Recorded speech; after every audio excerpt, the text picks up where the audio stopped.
തിയോളജിയായുടെ ബിരുദാനന്തര ബിരുദ കോഴ്സിൽ പങ്കെടുത്ത് അതിൻ്റെ പഠന പരിപാടികളിൽ സജീവമായി ഓരോ ആഴ്ചയും ഓരോ വിഷയങ്ങളെക്കുറിച്ച് നമ്മൾ ചർച്ച ചെയ്തുകൊണ്ടിരിക്കുകയാണ്. കഴിഞ്ഞ ദിവസങ്ങളിൽ പ്രത്യേകമായി ദൈവാവിഷ്കരണം അല്ലെങ്കിൽ വെളിപാടിനും വിശ്വാസവുമായി ബന്ധപ്പെട്ട ചില കാര്യങ്ങൾ നമ്മൾ ചർച്ച ചെയ്തു. ഇന്ന് വീണ്ടും പഠിതാക്കൾ ചോദിച്ചിരിക്കുന്ന പല ചോദ്യങ്ങളുമുണ്ട്. അതിൽ പ്രസക്തമായ ഒരു ചോദ്യം നമുക്ക് കേൾക്കുകയും അതോട് ബന്ധപ്പെട്ട പല കാര്യങ്ങളും ഇന്നത്തെ ക്ലാസ്സിൽ ചർച്ച ചെയ്യുവാനായിട്ട് ഞാൻ ആഗ്രഹിക്കുകയാണ്.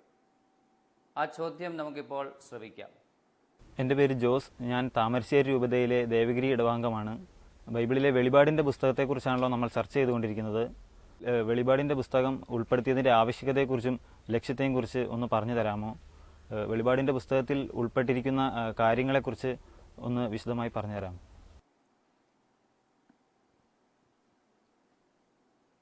ദൈവശാസ്ത്ര പഠനവുമായി ബന്ധപ്പെടുത്തി നോക്കുമ്പോൾ ഇപ്പോൾ ചോദിച്ച ഈ ചോദ്യം വളരെ പ്രസക്തമാണ്. വെളിപാടിൻ്റെ ആവശ്യകതയും ലക്ഷ്യവും എന്ത് എന്നാണ് ചോദ്യകർത്താവ് നമ്മളോട് ചോദിക്കുന്നത്. വെളിപാടിൻ്റെ ആവശ്യകത അല്ലെങ്കിൽ ലക്ഷ്യം, എന്തിനു വേണ്ടിയാണ് ദൈവം ഈ വെളിപ്പെടുത്തലുകൾ നടത്തുന്നത് അല്ലെങ്കിൽ നടത്തിക്കൊണ്ടിരിക്കുന്നത്? തീർച്ചയായും വളരെ അർത്ഥവത്തായ, അപ്പോൾ ഇതിനെക്കുറിച്ച് പല ക്ലാസ്സുകളും നമ്മൾ കഴിഞ്ഞു പോയി എങ്കിലും ഇന്ന് നമ്മൾ വളരെ വ്യക്തമായി ഇതിൻ്റെ ഉദ്ദേശ ലക്ഷ്യങ്ങളെക്കുറിച്ച് ചില കാര്യങ്ങൾ നിങ്ങളുമായി പങ്കുവയ്ക്കുവാനായിട്ട് ഞാൻ ആഗ്രഹിക്കുകയാണ്. ഇത് സഭയുടെ പഠനമനുസരിച്ചും അല്ലെങ്കിൽ വിശുദ്ധ ബൈബിളിൽ നമ്മൾ കാണുന്നതനുസരിച്ചും മനുഷ്യരക്ഷയ്ക്ക് ഇത് അത്യന്താപേക്ഷിതമാണ് എന്നാണ് ബൈബിള് അല്ലെങ്കിൽ വിശുദ്ധ ഗ്രന്ഥം നമ്മളെ പഠിപ്പിക്കുക.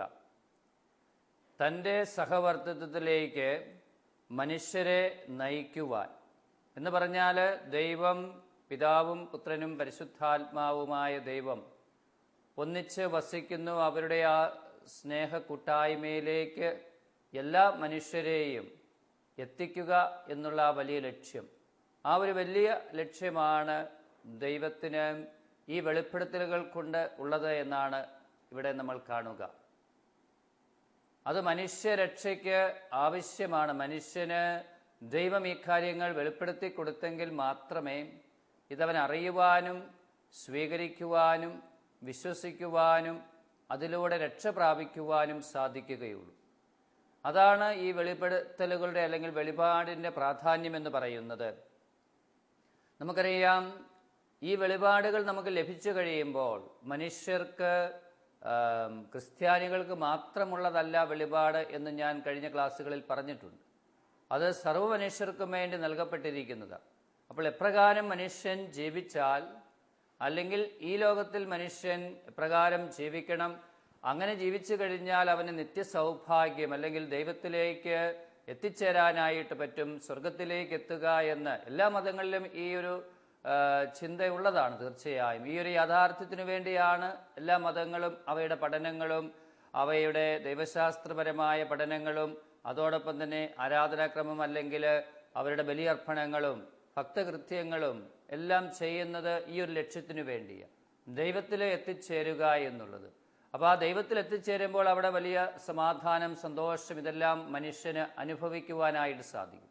അതുകൊണ്ട് വെളിപാടിൻ്റെ ലക്ഷ്യമെന്ന് പറയുന്നത് ആത്യന്തികമായി മനുഷ്യരക്ഷയ്ക്ക് ഇത് ആവശ്യമാണ് എന്നുള്ള ആ വലിയ ഒരു ബോധ്യം അല്ലെങ്കിൽ ആ ഒരു വലിയ അറിവ് നമുക്കുണ്ടാകണം. അപ്പോൾ ആ ഒരു അറിവിലൂടെ നമ്മൾ ഈ പിതാവും പുത്രനും, പ്രത്യേകിച്ച് ക്രിസ്തു മതത്തിൽ അല്ലെങ്കിൽ കത്തോലിക്കരായ നമ്മെ സംബന്ധിച്ചിടത്തോളം തീർച്ചയായും ഇത് വളരെ വ്യക്തമായിട്ട് പറഞ്ഞു വെച്ചിട്ടുണ്ട്. ദൈവത്തെക്കുറിച്ചുള്ള അറിവ് നമുക്ക് ലഭിച്ചു. ആ അറിവിലൂടെ നമ്മളും എന്തിലേക്ക് എത്താൻ പറ്റും, അല്ലെങ്കിൽ മരണശേഷം അല്ലെങ്കിൽ ഒരു മനുഷ്യൻ്റെ ഈ ലോകത്തിലുള്ള ജീവിതത്തിന് ശേഷം അവൻ എന്ത് സംഭവിക്കുന്നു എന്നുള്ളതിനെക്കുറിച്ച് വ്യക്തമായ ബോധ്യങ്ങൾ, പഠനങ്ങൾ നമുക്ക് ഈ ദൈവിക വെളിപാടിലൂടെ ലഭിച്ചിട്ടുണ്ട്. അപ്പോൾ അതിൻ്റെ വെളിച്ചത്തിലാണ് നമ്മൾ പറയുക, ഈ ദൈവത്തിൻ്റെ സഹവർത്തിത്വത്തിൽ ദൈവം ആയിരിക്കുന്ന അവസ്ഥയിലേക്ക്, അത് ആ കൂട്ടായ്മയിൽ, ആ സ്നേഹ കൂട്ടായ്മയിലേക്ക് എല്ലാ മനുഷ്യരും, ഓരോ മനുഷ്യൻ്റെയും ആത്മാവ് എത്തിച്ചേരുന്ന ഒരവസ്ഥ, ആ ഒരു വലിയ ലക്ഷ്യത്തിനു വേണ്ടി, ആ ലക്ഷ്യം പ്രാപിക്കുന്നതിന് വേണ്ടിയാണ്, ആ ലക്ഷ്യത്തിലേക്ക് എത്തിക്കുന്നതിന് വേണ്ടി ഈ വെളിപാടുകൾ നമ്മളെ, ഓരോ മനുഷ്യ വ്യക്തിയെയും സഹായിക്കുന്നു എന്നുള്ളത് വളരെ പ്രധാനപ്പെട്ട കാര്യമാണ്. വീണ്ടും നമ്മൾ ദൈവിക സൗഭാഗ്യം തന്നോടൊത്ത് മനുഷ്യർ അനുഭവിക്കണമെന്ന് ദൈവത്തിന് ആഗ്രഹമുണ്ട്. അത് ദൈവത്തിൻ്റെ നന്മ. ദൈവമെന്ന് പറഞ്ഞാൽ നന്മയാണ്, സ്നേഹമാണ്, സന്തോഷമാണ്, സമാധാനമാണ് എന്നൊക്കെ നമുക്കറിയാം. ഇതിൻ്റെ എല്ലാം പൂർത്തീകരണം, നമ്മൾ ഈ ലോകത്തിൽ കാണുന്ന എല്ലാ നന്മയുടെയും പൂർത്തീകരണം ദൈവത്തിൽ നമുക്ക് കാണാനായിട്ട് പറ്റും. അപ്പോൾ ആ ഒരു വലിയ സൗഭാഗ്യത്തിലേക്ക് മനുഷ്യനെ എത്തിക്കുക, അത് ദൈവത്തിൻ്റെ വലിയ ഒരു ലക്ഷ്യമാണ്. അപ്പോൾ മനുഷ്യരക്ഷയ്ക്ക് ഇത് ആവശ്യമെന്നുള്ളത് ഒന്നാമത്തെ കാര്യം. രണ്ടാമത്തേത്, ദൈവിക സൗഭാഗ്യം തന്നോടൊത്ത് മനുഷ്യരായ എല്ലാവരും അനുഭവിക്കണമെന്നുള്ളത് ദൈവത്തിൻ്റെ വലിയൊരു ഇഷ്ടമാണ്, ദൈവത്തിൻ്റെ വലിയൊരു ആഗ്രഹമാണ്, ദൈവത്തിൻ്റെ വലിയൊരു താല്പര്യമാണ്. അതിനുവേണ്ടിയാണ് ഈ ദൈവിക വെളിപാടുകൾ. അപ്പം അറിഞ്ഞെങ്കിലേ നമുക്കറിയാം, അറിഞ്ഞെങ്കിൽ മാത്രമേ നമുക്ക് അതിലേക്ക് എത്താനായിട്ട് പറ്റുകയുള്ളൂ.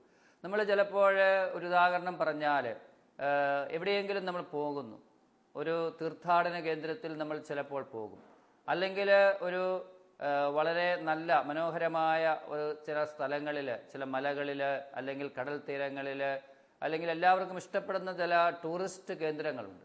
അപ്പോൾ അതിനെക്കുറിച്ച് നമുക്ക് അറിവ് കിട്ടിക്കഴിയുമ്പോൾ, മറ്റുള്ളവർ അറിഞ്ഞു കഴിയുമ്പോൾ നമ്മൾ അവിടെ പോകും, അല്ലെങ്കിൽ അത് അനുഭവിക്കാൻ, അവിടെ കുറച്ച് ദിവസം താമസിക്കാൻ, വിശ്രമിക്കാൻ, അതിലൂടെ ഒരു മാനസികമായ, ശാരീരികമായ ഉല്ലാസത്തിനും സന്തോഷത്തിനുമൊക്കെ നമ്മൾ അവിടേക്ക് പോകും.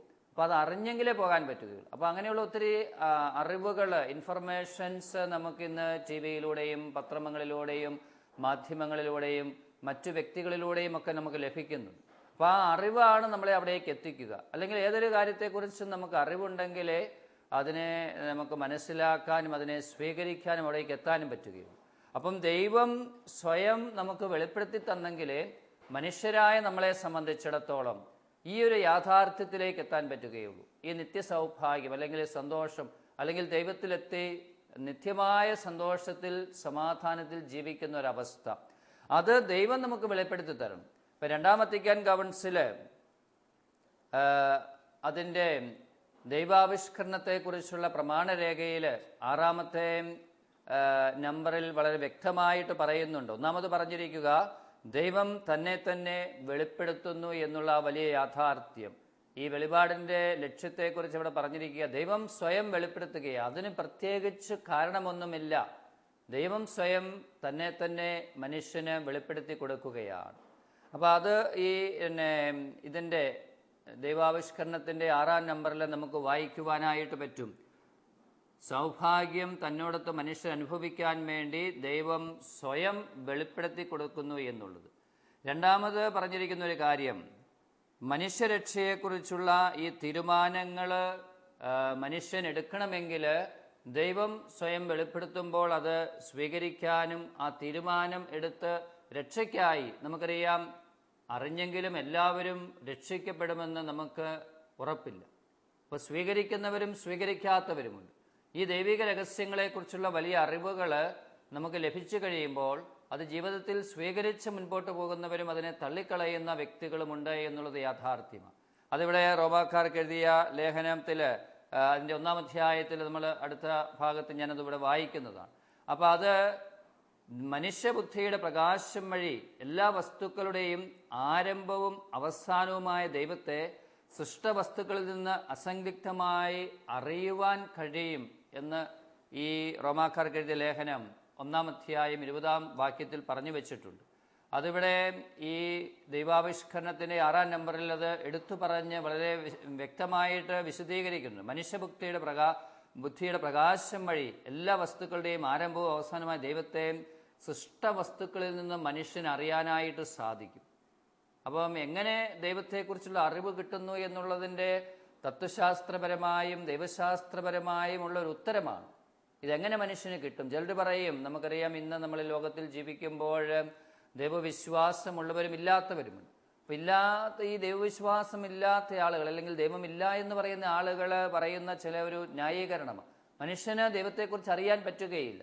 അങ്ങനെ ഒരു കാര്യമുണ്ട് എങ്കിൽ അത് നേരിട്ട് കാണിച്ചു തരാൻ നമുക്ക് പറ്റുകയില്ല, അല്ലെങ്കിൽ മറ്റു പല വിധത്തിലാണ് നമ്മൾ മനസ്സിലാക്കുന്നത്. അതിന് ദൈവത്തെ മനസ്സിലാക്കാനുള്ള ഒരു യാഥാർത്ഥ്യം എന്ന് പറയുന്നത് ഈ ലോകത്തിലെ സൃഷ്ടവസ്തുക്കളിൽ നിന്നും മനുഷ്യന് അത് സാധിക്കുമെന്നുള്ളതാണ്. റോമാക്കാർക്ക് എഴുതിയ ലേഖനത്തിലെ 1-ാം അധ്യായം 20-ാം തിരുവചനം ഇപ്രകാരമാണ്: ലോക സൃഷ്ടി മുതൽ ദൈവത്തിൻ്റെ അദൃശ്യ പ്രകൃതി, അതായത് അവിടുത്തെ അനന്തശക്തിയും ദൈവത്വവും സൃഷ്ടവസ്തുക്കളിലൂടെ സ്പഷ്ടമായി അറിഞ്ഞിട്ടുണ്ട്.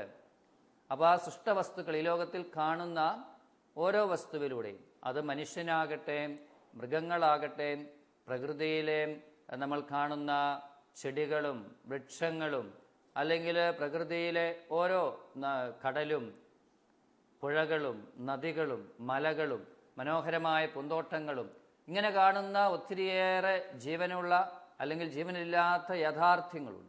അപ്പോൾ അവയിലൂടെ നമ്മൾ നോക്കുമ്പോൾ, അല്ലെങ്കിൽ അവയെ നമ്മൾ നോക്കിക്കാണുമ്പോൾ, ഇതിൻ്റെ എല്ലാം പിന്നിൽ ഒരു സൃഷ്ടാവ്, പരിപാലകൻ ഉണ്ട് എന്നുള്ള വലിയ ബോധ്യത്തിലേക്ക് നമ്മൾ എത്തിച്ചേരുകയാണ്.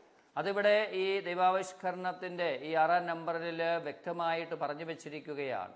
അപ്പം മനുഷ്യനെ കുറിച്ചുള്ള, മനുഷ്യരക്ഷയെക്കുറിച്ചുള്ള തീരുമാനമെടുക്കുവാനും ദൈവം സ്വയം വെളിപ്പെടുത്തി അത് നമുക്ക് നൽകിക്കൊണ്ട് ഈ വലിയ യാഥാർത്ഥ്യം ദൈവം ഉണ്ട് അതറിയുവാനായിട്ട് മനുഷ്യന് ഈ വിധത്തിൽ സാധിക്കും. പക്ഷേ ദൈവിക വെളിപാട് വഴിയാണ് നാം ഈ സത്യങ്ങൾ ഇന്ന് കൂടുതലായിട്ട് അറിയേണ്ടത് എന്നുള്ളത് നമുക്കിങ്ങനെ മനസ്സിലാക്കാനായിട്ട് പറ്റും. ഏത്? ഈ ലോകത്തിലെ സൃഷ്ടവസ്തുക്കളുടെ നന്മയും മനോഹാരിതയും സൗന്ദര്യവും ഒക്കെ നമ്മൾ കാണുമ്പോൾ ദൈവമുണ്ട്, അല്ലെങ്കിൽ അതിൻ്റെ പിന്നിലൊരു സൃഷ്ടാവുണ്ട് എന്നുള്ള ചിന്തയിലൂടെ ദൈവത്തെക്കുറിച്ച്, അല്ലെങ്കിൽ ദൈവമുണ്ട് എന്നുള്ള സത്യത്തിലേക്ക് നമുക്ക് എത്താൻ പറ്റും. അപ്പം അത് ആദ്യപടിയായിട്ട് നിൽക്കുന്നത്. ആ പടി വിട്ട് ഒന്നുകൂടി ദൈവത്തെ അറിഞ്ഞു കഴിയുമ്പോൾ, മനസ്സിലാക്കി കഴിയുമ്പോൾ ദൈവം തന്നെ സ്വയം വെളിപ്പെടുത്തുകയാണ്. ദൈവത്തെ സ്നേഹിക്കുന്ന മനുഷ്യർക്ക്, അല്ലെങ്കിൽ ദൈവത്തെ സ്നേഹിക്കാൻ ആഗ്രഹിക്കുന്നവർക്ക്, ദൈവത്തെ അറിയാൻ ആഗ്രഹിക്കുന്നവർക്ക് ദൈവം തന്നെ സ്വയം വെളിപ്പെടുത്തി കൊടുക്കുകയാണ്. ഈ അറിവ് പക്ഷേ ദൈവിക വെളിപാട് വഴിയാണ് നാം ഈ സത്യങ്ങൾ അറിയുന്നത്. ഈ 6-ാം നമ്പറിൻ്റെ 2-ാമത്തെ ഖണ്ഡികയിൽ അത് വെളിപ്പെടുത്തി പറഞ്ഞിട്ടുണ്ട്. എങ്കിലും കൗൺസിൽ വ്യക്തമായിട്ട് പഠിപ്പിക്കുന്നു, ദൈവിക വെളിപാട് വഴിയാണ് മനുഷ്യബുദ്ധിക്ക് സ്വതവേ ഗ്രാഹ്യങ്ങളായ മതസത്യങ്ങൾ തന്നെയും എല്ലാവരും എളുപ്പത്തിലും ഉറപ്പായ അബദ്ധത്തിൻ്റെ കലർപ്പില്ലാതെയും മനുഷ്യവംശത്തിൻ്റെ ഇപ്പോഴത്തെ സ്ഥിതിയിൽ അറിയുന്നത് എന്ന് നമ്മൾ മനസ്സിലാക്കണം. ദൈവിക വെളിപാട് വഴിയാണ് മനുഷ്യഭക്തിക്ക് ഗ്രാഹ്യങ്ങളായ കാര്യങ്ങളുണ്ട്, അല്ലെങ്കിൽ അഗ്രാഹ്യങ്ങളായിട്ടുള്ളതുണ്ട്. അപ്പോൾ അത് വെളിപ്പെടുന്നത് ഈ ദൈവിക വെളിപാട് വഴിയാണ് എന്ന് നമ്മൾ മനസ്സിലാക്കണം. അപ്പോൾ ഈ ഞാൻ പറഞ്ഞു വന്നത് ഈ ദൈവിക വെളിപാടിൻ്റെ ലക്ഷ്യം, അല്ലെങ്കിൽ അതിൻ്റെ ആവശ്യകത എന്താണെന്നാണ് നമ്മൾ പറഞ്ഞു പോവുക. അപ്പോൾ മനുഷ്യന് ദൈവത്തെ അറിയുവാനായിട്ട് ഈ പ്രപഞ്ചത്തിലേക്ക് നോക്കിയാൽ സാധിക്കും. പക്ഷേ അതിലും അധികമായി ദൈവിക വെളിപാടിലൂടെ, ദൈവം മനുഷ്യന് വെളിപ്പെടുത്തി കൊടുക്കുന്നതിലൂടെ ഈ കാര്യങ്ങൾ കുറെ കൂടി അവൻ അറിയാനായിട്ട് പറ്റുമെന്നുള്ളത്. അപ്പം ഇനിയും നമ്മൾ കാണേണ്ട ഒരു കാര്യം, ഈ ദൈവിക വെളിപാടിൻ്റെ കൈമാറൽ എങ്ങനെ സംഭവിക്കുന്നു എന്നുള്ളത്. വെളിപാട് ഉണ്ടായി എന്ന് നമ്മൾ പഴയ നിയമത്തിൽ വിശുദ്ധ ഗ്രന്ഥം അത് നമ്മൾ വായിക്കുമ്പോൾ കുറേ വെളിപാടുകൾ അന്ന് ലഭിച്ചിട്ടുണ്ട്. പുതിയ നിയമത്തിലേക്ക് നമ്മൾ കടന്നു വരുമ്പോൾ പുതിയ നിയമത്തിൽ ലഭിച്ചിരിക്കുന്ന വെളിപാടുകൾ, ക്രിസ്തുവിൽ ഈ വെളിപാടുകളെല്ലാം പൂർത്തീകരിക്കപ്പെട്ടു എന്നും നമ്മൾ വിശ്വസിക്കുകയും പഠിപ്പിക്കുകയും ചെയ്യുന്നുണ്ട്. വീണ്ടും ഈ വെളിപാടുകൾ എങ്ങനെ കൈമാറി, നമുക്കിതെങ്ങനെ കിട്ടി, അല്ലെങ്കിൽ ഇന്നത്തെ ഈ തലമുറയ്ക്ക് കിട്ടിയിട്ടുണ്ട്, അത് വരും തലമുറകളിലേക്ക്, അല്ലെങ്കിൽ യേശുവിൻ്റെ കാലഘട്ടം മുതൽ ഇന്ന് വരെ, അല്ലെങ്കിൽ തുടർന്ന് ലോകാവസാനം വരെ ഇതെങ്ങനെ കൈമാറ്റപ്പെടുമെന്നുള്ളത്. ഒന്നാമത്, വെളിപാടിന് 3 തലങ്ങളുണ്ട് എന്ന് വേണമെങ്കിൽ നമുക്ക് പറയാം. ഈ ദൈവിക വെളിപാടെന്ന് പറയുമ്പോൾ അതിൽ പ്രധാനപ്പെട്ടതായി 3 തലം. ഒന്ന്, ദൈവവുമായി ബന്ധപ്പെട്ട തലം എന്ന് വേണമെങ്കിൽ പറയാം. ദൈവവുമായിട്ട്, ദൈവമാണ് വെളിപ്പെടുത്തുന്നത്. അപ്പോൾ ദൈവത്തെക്കുറിച്ചുള്ള കാര്യങ്ങളാണ് ദൈവം സ്വയം വെളിപ്പെടുത്തുകയാണ്. അപ്പോൾ ദൈവവുമായി ബന്ധപ്പെട്ട ഒരു തലം എന്ന് വേണമെങ്കിൽ പറയാം. രണ്ടാമത്തേത് ക്രിസ്തുവുമായി, തിയോളജിക്കൽ. രണ്ടാമത്തേത് ക്രിസ്റ്റോളജിക്കൽ, ക്രിസ്തുവുമായി ബന്ധപ്പെട്ട ചില യാഥാർത്ഥ്യങ്ങൾ. അപ്പോൾ ഈശോയാണ് വെളിപാടുകളുടെ പൂർത്തീകരണം. അല്ലെങ്കിൽ മനുഷ്യരക്ഷയ്ക്കായി ദൈവം പുത്രനായ ഈശോ ഈ ലോകത്തിലേക്ക് അയച്ചു. അപ്പോൾ ഈശോ ഇതിനകത്ത് വലിയൊരു മധ്യവർത്തിയാണ്, ദൈവത്തെയും മനുഷ്യനെയും തമ്മിൽ ബന്ധിപ്പിക്കുന്ന വലിയ പ്രധാനപ്പെട്ടൊരു ഘടകമാണ് എന്നൊക്കെ നമുക്കറിയാം. അപ്പോൾ ഈശോയുമായി ബന്ധപ്പെട്ട തലം. മൂന്നാമത്തെ തലം എന്ന് പറയുന്നത് മനുഷ്യരുമായി ബന്ധപ്പെട്ട തലം. ദൈവം വെളിപ്പെടുത്തുന്നു എങ്കിലും അത് മനുഷ്യർക്കാണ് വെളിപ്പെടുത്തുന്നത്. അത് മനുഷ്യൻ സ്വീകരിക്കുകയും അറിയുകയും അത് അനുസരിച്ച് ജീവിക്കുകയും ചെയ്യുമ്പോഴാണ് ഈ വെളിപാടുകൾക്ക് പ്രാധാന്യമുണ്ടാകുന്നത്. അപ്പം മനുഷ്യനുമായി ബന്ധപ്പെട്ട തലം. അപ്പോൾ ഞാൻ പറഞ്ഞു, ദൈവിക വെളിപാടുകൾക്ക് ദൈവവുമായി ബന്ധപ്പെട്ട തലം, ക്രിസ്തുവുമായി ബന്ധപ്പെട്ട തലം, മനുഷ്യനുമായി ബന്ധപ്പെട്ട തലം എന്ന് പറഞ്ഞ് നമുക്ക് മൂന്നായിട്ട് അതിനെ കാണാനായിട്ട് പറ്റും. എങ്കിലും മൂന്നും ഒരു യാഥാർത്ഥ്യം തന്നെയാണ്, ഒരു യാഥാർത്ഥ്യത്തിൻ്റെ മൂന്ന് ഭാഗങ്ങൾ എന്ന് നമുക്ക് മനസ്സിലാക്കാനായിട്ട് പറ്റും. അപ്പം ഈ വെളിപാടിൻ്റെ കൈമാറൽ എന്നാൽ ചരിത്രത്തിൽ സംഭവിച്ച വെളിപാടിൻ്റെ പൂർത്തീകരണം എന്ന് വേണമെങ്കിൽ പറയാം. ചരിത്രത്തിൽ ഈശോ ഒരു ചരിത്ര പുരുഷനാണ് എന്ന് നമുക്കറിയാം. അല്ലെങ്കിൽ അബ്രാഹത്തിൻ്റെ കാലഘട്ടം മുതൽ അബ്രാഹം ഈശോയിലേക്ക് എത്തുന്ന ആ കാലഘട്ടത്തിൽ, അബ്രാഹത്തിൻ്റെ ചരിത്രപരമായ ആരംഭം മുതൽ ഈശോയുടെ കാലഘട്ടം വരെയുള്ള ആ പഴയ നിയമ കാലഘട്ടം, അല്ലെങ്കിൽ ഈശോയുടെ കാലഘട്ടം മുതൽ ഇന്ന് നമ്മളൊക്കെ ജീവിക്കുന്ന ഈ കാലഘട്ടം വരെയുള്ള സമയം, ഇങ്ങനെ പഴയ നിയമത്തിൻ്റെയും പുതിയ നിയമത്തിൻ്റെയും അതിനുശേഷമുള്ള ഇന്ന് വരെ അല്ലെങ്കിൽ ലോകാവസാനം വരെയുള്ള കാലഘട്ടങ്ങൾ, വ്യത്യസ്തങ്ങളായ കാലഘട്ടങ്ങളുണ്ട്. അപ്പോൾ ഈ കാലഘട്ടങ്ങളിൽ സംഭവിക്കുന്ന പൂർത്തീകരണം, ദൈവിക വെളിപാടിൻ്റെ വ്യാഖ്യാനവും പഠനവും അത് മനസ്സിലാക്കുന്ന രീതിയിൽ വരുന്ന, അല്ലെങ്കിൽ ഓരോ മനുഷ്യനും അത് കൂടുതൽ കൂടുതൽ അറിയുകയും സ്വന്തം അനുഭവത്തിലൂടെയും അവൻ്റെ പ്രാർത്ഥനയും അവൻ്റെ ധ്യാനവും ദൈവവുമായിട്ടുള്ള അവൻ്റെ വ്യക്തിപരമായ ബന്ധങ്ങളിലൂടെ ഈ യാഥാർത്ഥ്യങ്ങളെ കൂടുതൽ കൂടുതൽ അവൻ മനസ്സിലാക്കിയെടുക്കുകയാണ്. അത് തീർച്ചയായും ഈ ദൈവിക വെളിപാടിൻ്റെ പൂർത്തീകരണത്തിന് കാരണമായിട്ട് തീരുന്നുണ്ട് എന്നുള്ളത് ഒരു യാഥാർത്ഥ്യമാണ്. ഓരോരുത്തരും യേശുവിൻ്റെ കാലഘട്ടത്തിൽ നമുക്ക് ലഭ്യമായിരിക്കുന്ന ഈ തിരുവചനങ്ങളിൽ ഈശോയുടെ വാക്കുകളും പ്രവൃത്തികളും അല്ലെങ്കിൽ ഈശോ എന്ന വ്യക്തിയെക്കുറിച്ചുള്ള പഠനങ്ങൾ നമുക്ക് ലഭ്യമാണ്. അപ്പോൾ അതിനെ ഇന്ന് നമുക്കറിയാം, ഈ ബൈബിള് അല്ലെങ്കിൽ സുവിശേഷങ്ങൾ 4 ഉള്ളത്. ആ 4 സുവിശേഷങ്ങളെ വ്യാഖ്യാനിക്കുകയും പഠിപ്പിക്കുകയും ചെയ്ത ഒത്തിരിയേറെ അത് വിശാലമായിട്ട് പോയിട്ടുണ്ട്. ബിബ്ലിക്കൽ തിയോളജി അല്ലെങ്കിൽ ദൈവശാസ്ത്രപരമായ പഠനങ്ങൾ എല്ലാ തലത്തിലും ഈ കാര്യങ്ങളെക്കുറിച്ച് നടക്കുന്നുണ്ട്. ഒത്തിരി പഠനങ്ങൾ. അപ്പോൾ അതിന് ഒത്തിരിയേറെ വിശദീകരണങ്ങളും മനസ്സിലാക്കലുകളും സംഭവിക്കുകയാണ്. അപ്പോൾ അത് തീർച്ചയായും എല്ലാ മനുഷ്യർക്കും രക്ഷ പ്രദാനം ചെയ്യുവാനായിട്ട് ഈ ലോകത്തിലുള്ള സകല മനുഷ്യരും ഈ രക്ഷയിലേക്ക് എത്തിച്ചേരണം എന്നുള്ള വലിയ ലക്ഷ്യമാണ് ഈ ദൈവിക രഹസ്യങ്ങളുടെ അല്ലെങ്കിൽ ഈ വെളിപാടുകളുടെ കൈമാറലിൻ്റെ പ്രധാനപ്പെട്ട ലക്ഷ്യമെന്ന് പറയുന്നത്. ഈശോ തന്നെ അത് പറഞ്ഞു വയ്ക്കുന്നുണ്ട്. വിശ്വസ്തതാപൂർണമായ കൈമാറൽ തലമുറകളായി നൂറ്റാണ്ടുകളായി നടത്തപ്പെടുന്നു. മൂലത്തോട് അല്ലെങ്കിൽ യാഥാർത്ഥ്യത്തോട് അല്ലെങ്കിൽ ആരംഭത്തിൽ എന്ത് ഈശോ പറഞ്ഞു പഠിപ്പിച്ചു അല്ലെങ്കിൽ എന്ത് വെളിപാടുകൾ കിട്ടി അത് അതേപടി മാറ്റം സംഭവിക്കാതെ, അടിസ്ഥാനപരമായ മാറ്റങ്ങളൊന്നും സംഭവിക്കാതെ യാഥാർത്ഥ്യങ്ങൾ എല്ലാ മനുഷ്യരുടെയും മുൻപിൽ അവതരിപ്പിക്കണമെന്നുള്ളതാണ്. അത് എല്ലാ മനുഷ്യർക്കും രക്ഷ ലഭിക്കണം. അതുകൊണ്ടാണ് ഈശോ പറഞ്ഞിരിക്കുന്നത് മത്തായിയുടെ സുവിശേഷം 28-ാം അധ്യായത്തിൽ, നിങ്ങൾ ലോകത്തിൻ്റെ അതിർത്തികൾ വരെ പോയി ദൈവത്തിൻ്റെ സുവിശേഷം പ്രസംഗിക്കുക.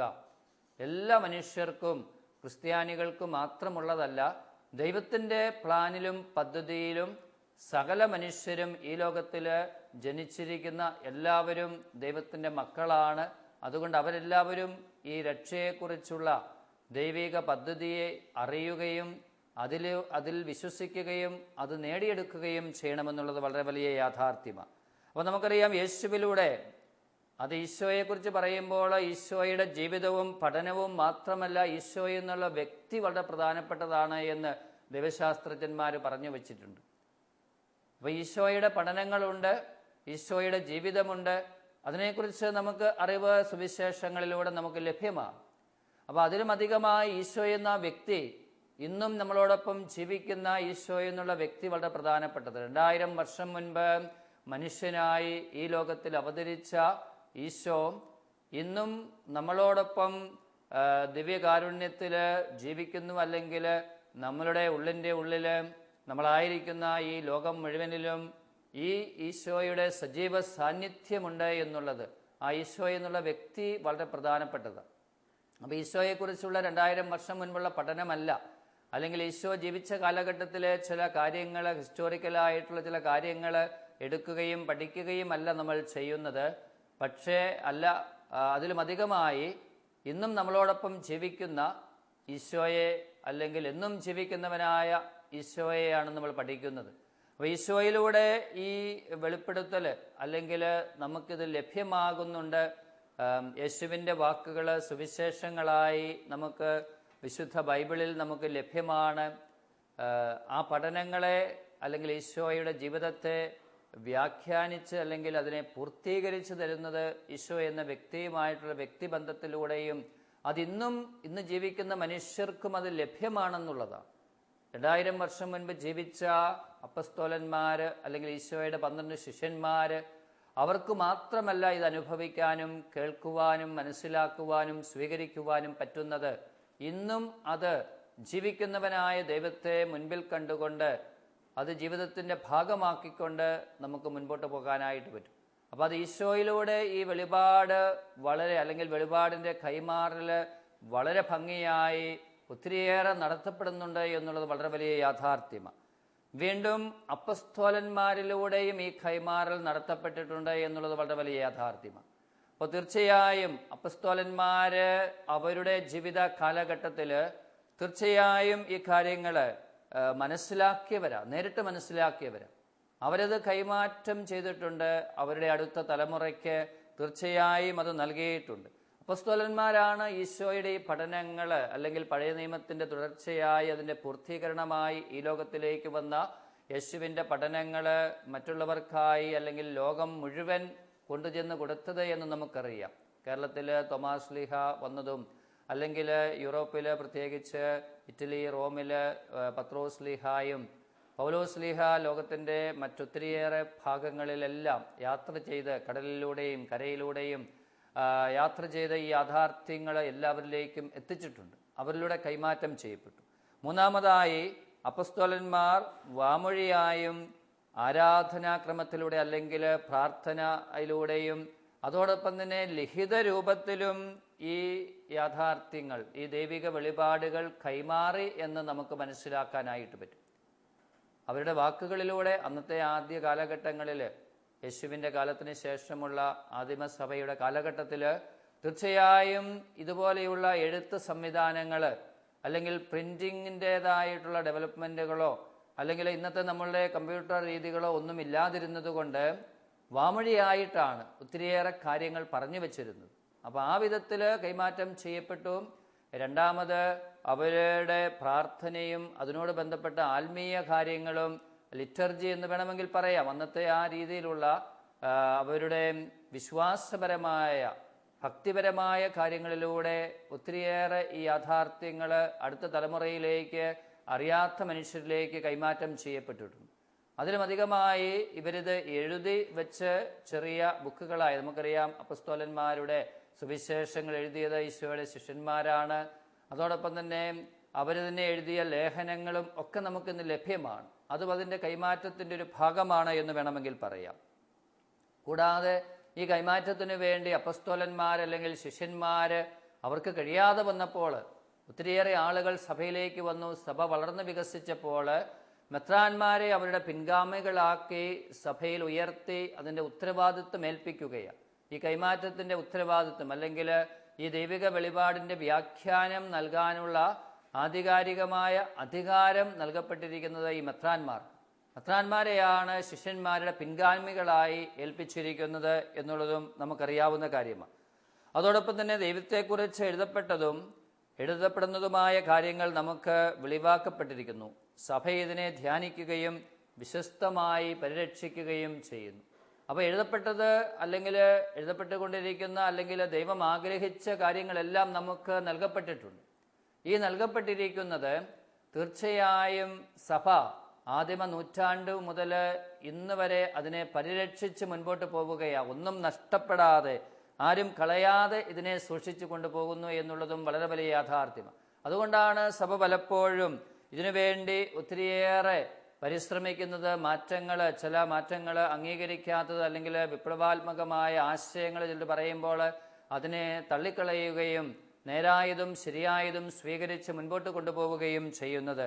വിശുദ്ധ പാരമ്പര്യം, സഭയുടെ ജീവിതത്തിൽ അനുദിനം സംഭവിച്ചു കൊണ്ടിരിക്കുന്ന വിശുദ്ധ പാരമ്പര്യങ്ങൾ, എഴുതപ്പെടാത്തതായിട്ടുള്ള ഒത്തിരിയേറെ പാരമ്പര്യങ്ങളുണ്ട്. അവയും സംരക്ഷിക്കപ്പെടുകയും സഭ അതിനെ വിശ്വസ്തതാപൂർവം ദൈവികമായിട്ടുള്ളതാണ്, ലഭിച്ചതാണ്, അതാർക്കും അതിനെ നശിപ്പിക്കാനോ ഇല്ലാതാക്കാനോ പറ്റുകയില്ല എന്നുള്ള അർത്ഥത്തിൽ മുൻപോട്ട് കൊണ്ടുപോകുന്നുണ്ടെന്നുള്ളത് ശരിയായ കാര്യമാണ്.